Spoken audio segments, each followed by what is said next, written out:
The Compliance Perspectives podcast is sponsored by Case IQ, a global provider of whistleblowing case management and compliance solutions. Learn more at caseiq.com.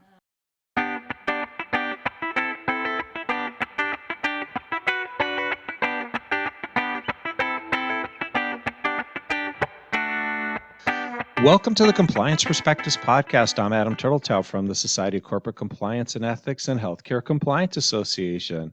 Joining us today from Santiago, Chile is Andres Cuevas. Andres is Compliance Director, Latin America for Emergent Cold. And today we're going to be talking about Latin America, cultural issues, compliance programs. Andres, thanks for taking time out of your day to talk to us. Let's start with a broad cultural question. How does local culture influence, in your experience, the effectiveness of compliance programs? Well, hello, Adam. Thank you very much for the opportunity. For me, it's a pleasure to be here. So, answering your question, local culture plays a critical role in the effectiveness of compliance programs.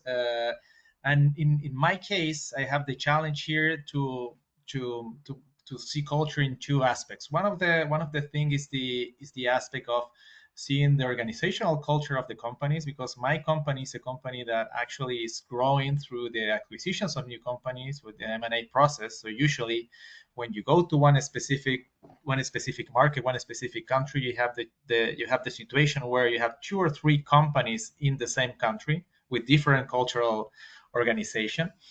And also the other challenge in my role, which is related with the local, let's say, country cultural aspects, is related with the countries.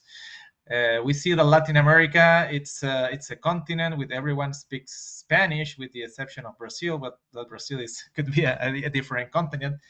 But you also have different ways of how people see the cultural aspects of the compliance program. And here, for example, I'm talking specifically in that strong hierarchical structures may, for example, discourage employees from speaking or challenging, for example, unethical behavior.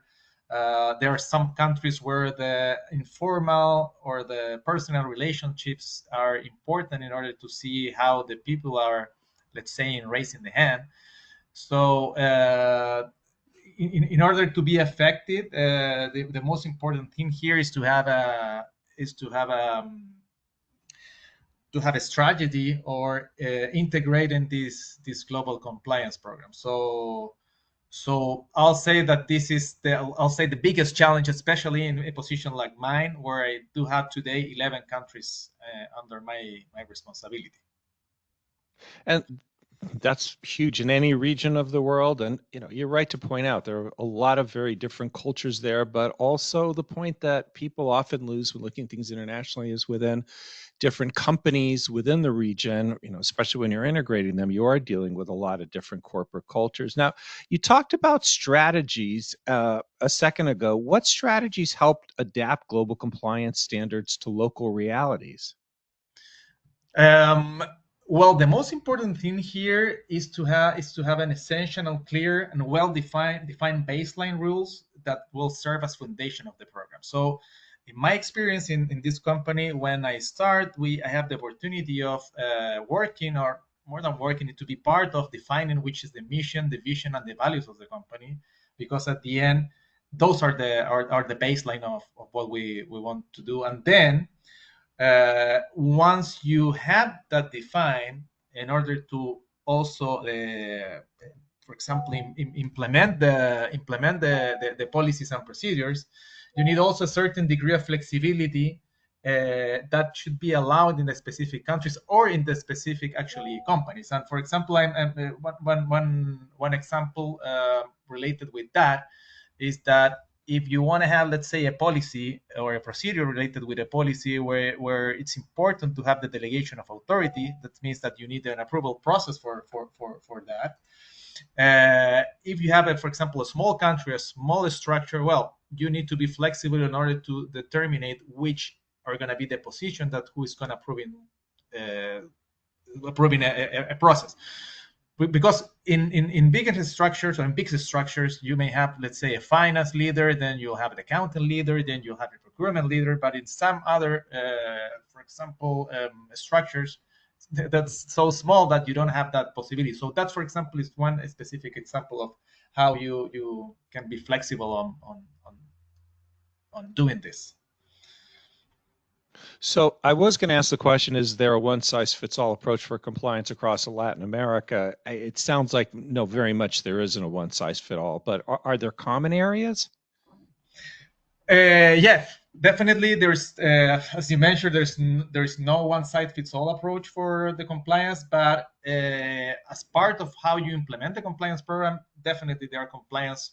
I mean, there is common areas related with these baseline rules. So, some key strategies that I could mention, for example, is, well, as I already said, defining the non-negotiable global principles. Then the second one, and this is for me one of the most important, is related with the soft area of the compliance program, is the implementation of a strong compliance communication program. Because at the end, I want to ensure that every employee are aware, at least, that we do have a compliance program. They understand which is the purpose and who is responsible for it at local and also at, let's say, regional level. The other exercise is doing the risk assessment. The risk assessment as an exercise, because it's just one exercise in order to understand the specific regulatory and even the cultural factors that may impact in the compliance specific country.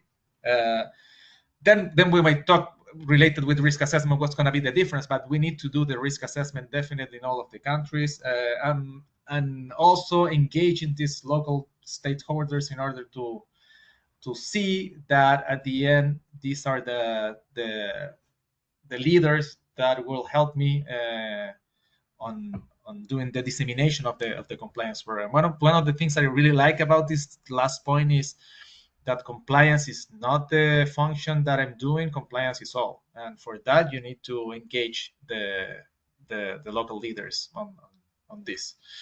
And finally, in relation with the training and communication, on training specifically, so of course you have your local training related with the corporate compliance, let's say, program, but at the same time, there are some specific areas where you should do specific trainings related with the local reality of the countries. For example, there are some countries that are more sensible, let's say, to harassment, which harassment is not really something that it's in all the corporate compliance programs that usually global companies have. Sometimes it's part, let's say, of HR or other department. But if there is any specific law in the end that it's related with that, well, maybe it could be part of the training that you should do as part of the compliance program. So that leads me to a question about consistency, transparency, and differences between the local regulations across all the laws across all the jurisdictions in Latin America. Now, how much consistency is there and transparency, or does it tend to vary widely by country? This is a good point, because, and I wanna take it in respectfully of how we see in Latin America compliance. So as different, for example, with the corporate compliance program or the traditional compliance program of US. Usually, if you see a corporate compliance program in a multinational company of US, you will see that the areas that are involved are related with corruption, FCPA, export controls, something related with financing to terrorism, or money laundering. But when we go to Latin America, today what is getting a little bit more important are it's the concept called the criminal responsibilities of company, or criminal liability of companies. And this is something that came from because we have the common law, we have the continental law, which Latin America is more related with the continental law, with Europe. So at the end, the legislations here or the laws here in Latin America are going that way in terms of making or making responsible, liable companies for crimes that are not part of the scope of the corporate compliance program. So, for example, here I'm going to put the example of Chile. So, Chile now we have a new bill related with the economic crimes.